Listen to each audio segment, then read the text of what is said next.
وبركاته. مرحبا بكم في قناة آية ديليس فود.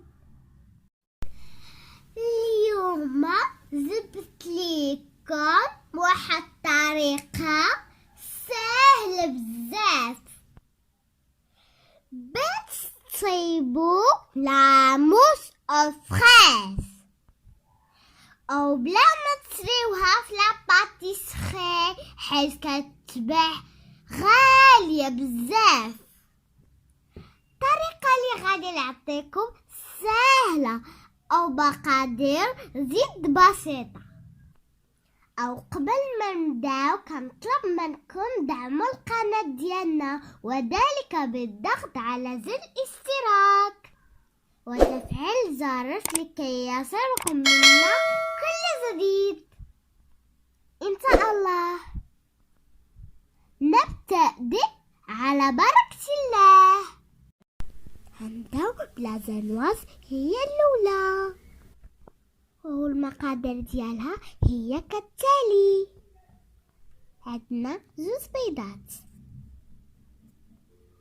يكونوا بدرجة حرارة المطبخ، زائد 4 معالق كبيرة من الدقيق الأبيض، و4 معالق كبيرة من السكر حبيبات، زائد 7.5 جرام من السكر فانيلا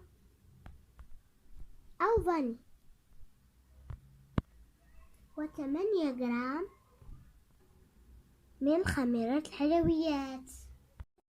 كناخد الطراب الكهربائي باش نخدمو فيه لازانواز.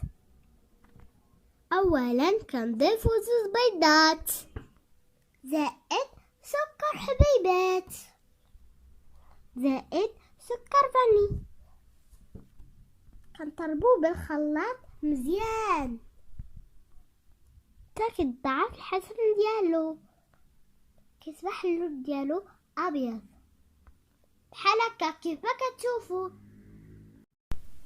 وكنضيفو عليه الدقيق، كنخلطوه بواحد المعلقه من التحت او من فوق. كنزيدو خميرة الحلويات حتى هي، كنخلطو بالطراب الكهربائي، نحاولو نخلطوه شويه باش ما يطيحش الخليط ديالنا. كناخدو اللاطه وكنديرو فيها بابي كويسون، كنخويو الخليط ديال لازانواز في اللاطه، كنسرحوه بواحد سباتولا حتى كنقادو الوجه ديال لازانواز. خاصنا نكونو مسخنين الفران على درجة حرارة 180. الفران يكون خدام من الفوق لتحت. كنديرو لازانواز في الفران او كنخليوها لمدة ديال 10 دقائق حتى كطيب. ملي كنخرجوها كنخليوها تتبرد، عاد كنخدمو بها. مقادير الكريمة عندنا نصف لتر من القشطة الطرية، و250 جرام من الفراولة المطحونة، 2 أوراق الزيلاتين، 4 معالق كبيرة من السكر حبيبات، و4 معالق كبيرة سكر بودر، و1 فرن ديال الفراولة. ناخد الفراولة المطحونة زائد سكر حبيبات، كنحطوه في البوطة باش كنطيبوه حتى كيتعسل وكيولي بحال هكا.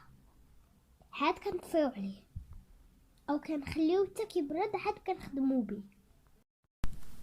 كناخدو لازانواز من بعد ما طابت، وكناخدو واحد لو سيركل كيكون القطر ديالو 30 سنتيم، كنحطوه فوق لازانواز باش كناخدو الحجم اللي بغينا.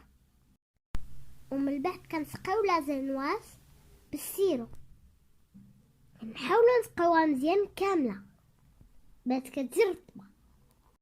كناخدو القشطة الطرية كنضيفو لها الفلون وكنخلطوها، او كنزيدو عليهم سكر بودر وكنخلطو كلشي.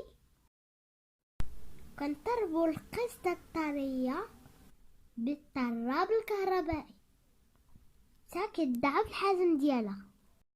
من واحد ما كيبرد الكوليي ديال فراولة او فخاس كناخدو كنضيفوه على القشطة الطرية، كنخلطو سباتولا، كنضربوه شوية بالطراب الكهربائي حتى كيصبح بحال هكا.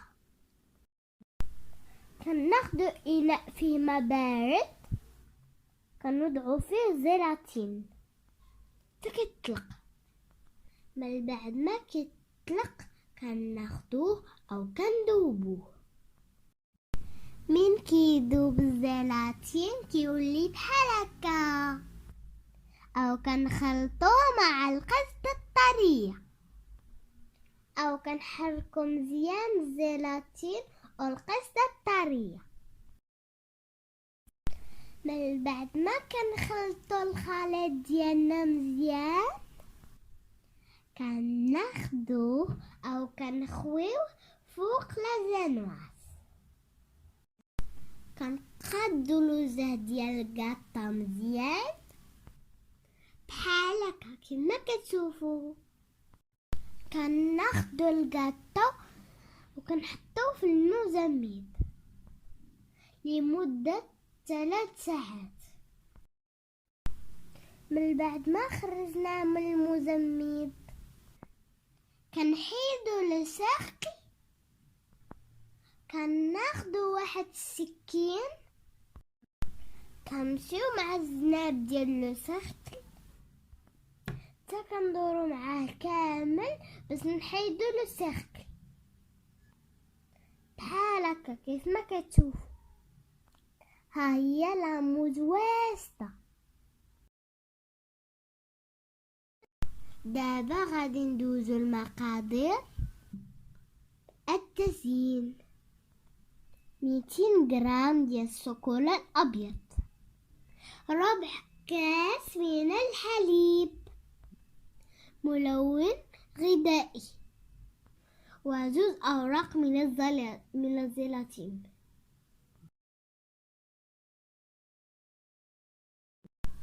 اولا كنقطعو الشوكولاط بحال هكا.